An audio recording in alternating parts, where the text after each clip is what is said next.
High court ఆదేశించినా మళ్లీ అదే నిర్లక్ష్యం. మాజీ సీఎం వైఎస్ జగన్ భద్రతపై హైకోర్టు ఆదేశాలను పట్టించుకున్నట్టుగా చంద్రబాబు ప్రభుత్వం వ్యవహరిస్తోంది. వైఎస్ జగన్ Z+ భద్రతలో ఉన్నా కూడా నంద్యాల పోలీసులు తగిన జాగ్రత్తలు తీసుకోవడంలో పూర్తిగా విఫలమయ్యారు. ఫలితంగా నంద్యాల జిల్లా సీతారామపురం పర్యటనలో వైఎస్ జగన్ మరోసారి ఇబ్బందులు ఎదుర్కొన్నారు. ఆయన సెక్యూరిటీకే ముప్పు ఏర్పడే విధంగా జరిగిన సంఘటనలు వైఎస్ఆర్ కాంగ్రెస్ పార్టీ నేతలను ఆందోళనకు గురి చేస్తున్నాయి. ఏపీ మాజీ ముఖ్యమంత్రి వైఎస్ జగన్ కు Z+ సెక్యూరిటీ భద్రత ఉన్నా కూడా ఆ స్థాయిలో ప్రభుత్వం భద్రత కల్పించకపోవడం తీవ్ర ఆందోళన కలిగిస్తోంది. వైఎస్ జగన్మోహన్ రెడ్డి ప్రతిపక్ష నేతగా జిల్లాలలో పర్యటిస్తున్న సమయంలో ప్రభుత్వం వ్యవహరిస్తున్న తీరుపై విమర్శలు వస్తున్నాయి. ఇటీవల వినుకొండకు వెళ్లిన సందర్భంలోనూ సరైన బుల్లెట్ ప్రూఫ్ వాహనాన్ని ప్రభుత్వం కేటాయించలేదు. ఆ తర్వాత విజయవాడ పర్యటనకు వెళ్లిన సమయంలోనూ సరైన భద్రత కల్పించకపోవడంతో వైఎస్ జగన్ చాలా ఇబ్బంది పడ్డారు. జనం మధ్యలో ఉంటున్న సమయంలో పోలీసులు ఆయన భద్రతను పూర్తిగా వదిలేస్తుండడం ఆందోళన కలిగించింది. ఇక ఇప్పుడు నంద్యాల జిల్లా సీతారామపురం పర్యటనలోనూ అడుగడుగునా పోలీసుల వైఫల్యం కనిపించింది.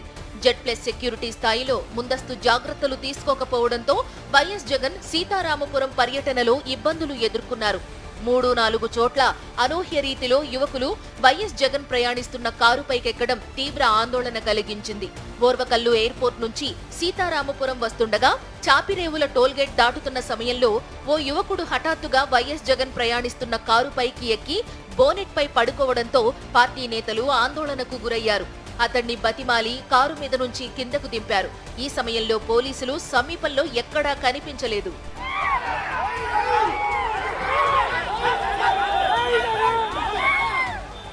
అలాగే ఐలూరు మెట్ట చందమామ ఫంక్షన్ హాలు దగ్గర వైఎస్ జగన్ వెళుతున్న కారుపైకి ఓ యువకుడు హఠాత్తుగా ఎక్కడం కలకలం రేపింది. అతను కారుపై నిల్చుని వైఎస్ జగన్ చేతులు పట్టుకుని గుంజే ప్రయత్నం చేశారు. వెంటనే చుట్టూ ఉన్నవాళ్లు తేరుకుని ఆ యువకుణ్ణి బలవంతంగా కిందకు దింపారు.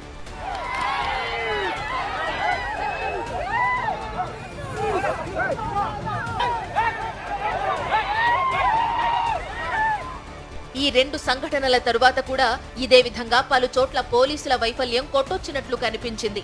వైఎస్ జగన్ సీతారామపురం చేరుకుని సుబ్బరాయుడు కుటుంబాన్ని పరామర్శించడం కోసం కారు దిగుతుండగా తీవ్ర స్థాయిలో తోపులాట జరిగింది. అతి కష్టం మీద వైఎస్ జగన్ అక్కడి నుంచి సుబ్బారాయుడు ఇంటి లోపలికి వెళ్లగలిగారు. జనం తాకిడి ఎక్కువగా ఉంటుందని పోలీసులు ముందుగా ఊహించకపోవడంతో పాటు వైఎస్ జగన్ భద్రత కోసం ఏర్పాటు చేసిన రోప్ పార్టీ కూడా నిర్లక్ష్యంగా వ్యవహరించినట్లు స్పష్టంగా కనిపించింది.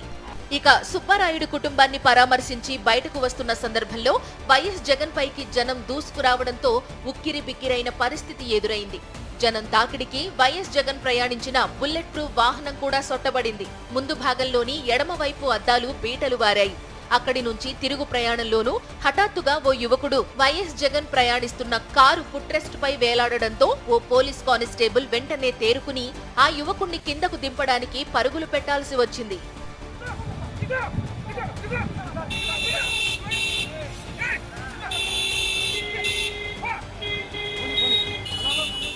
వైఎస్ జగన్ కు మంచి కండిషన్ లో ఉన్న బుల్లెట్ ప్రూఫ్ వాహనంతో పాటు Z+ భద్రతకు తగిన విధంగా జాగ్రత్తలు తీసుకోవాలని ఇప్పటికే హైకోర్టు ప్రభుత్వాన్ని ఆదేశించింది. వినుకొండ పర్యటనలో ప్రభుత్వం సరైన కండిషన్ కలిగిన బుల్లెట్ ప్రూఫ్ వాహనాన్ని కేటాయించకపోవడంతో పాటు భద్రత కుదించింది. దీనిపై వైఎస్ జగన్ హైకోర్టును ఆశ్రయించారు. పిటిషన్ను విచారిస్తున్న క్రమంలోనే న్యాయస్థానం వైఎస్ జగన్ భద్రతకు సంబంధించి ఆదేశాలు జారీ చేసింది. అయితే ప్రభుత్వం హైకోర్టు ఆదేశాలను ఎక్కడా పరిగణనలోకి తీసుకున్నట్లు కనిపించలేదన్న విమర్శలు వినిపిస్తున్నాయి. ప్రస్తుతం వైఎస్ జగన్ కు 2 కానిస్టేబుళ్లతో మాత్రమే వ్యక్తిగత భద్రత కొనసాగుతోంది. జనం ఎక్కువగా వచ్చే చోట ముందుకు దూసుకొచ్చే వారిని ఆ 2 భద్రతా సిబ్బంది నియంత్రించలేకపోతున్నారు. దీంతో ఏకంగా మాజీ సీఎం వైఎస్ జగన్ జనం మధ్యలో నలిగిపోవడం, తోపులాటలలో చిక్కుకుపోవడం కూడా కనిపించింది.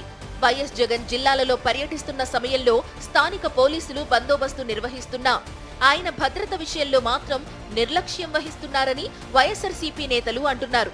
ప్రభుత్వ పెద్దల ఆదేశాలతోనే నంద్యాల పోలీసులు కూడా వైఎస్ జగన్ భద్రతపై చూసి చూడనట్లు వ్యవహరించారని మండిపడుతున్నారు. పోలీసుల నిర్లక్ష్యం తమ అధినేత ప్రాణాలకు ముప్పు కలిగించేలా ఉందని ఆందోళన వ్యక్తం చేస్తున్నారు. ఇప్పటికైనా చంద్రబాబు సర్కార్ వైఎస్ జగన్ కు సరైన భద్రత కల్పించాలని వైఎస్ఆర్సీపీ డిమాండ్ చేస్తోంది.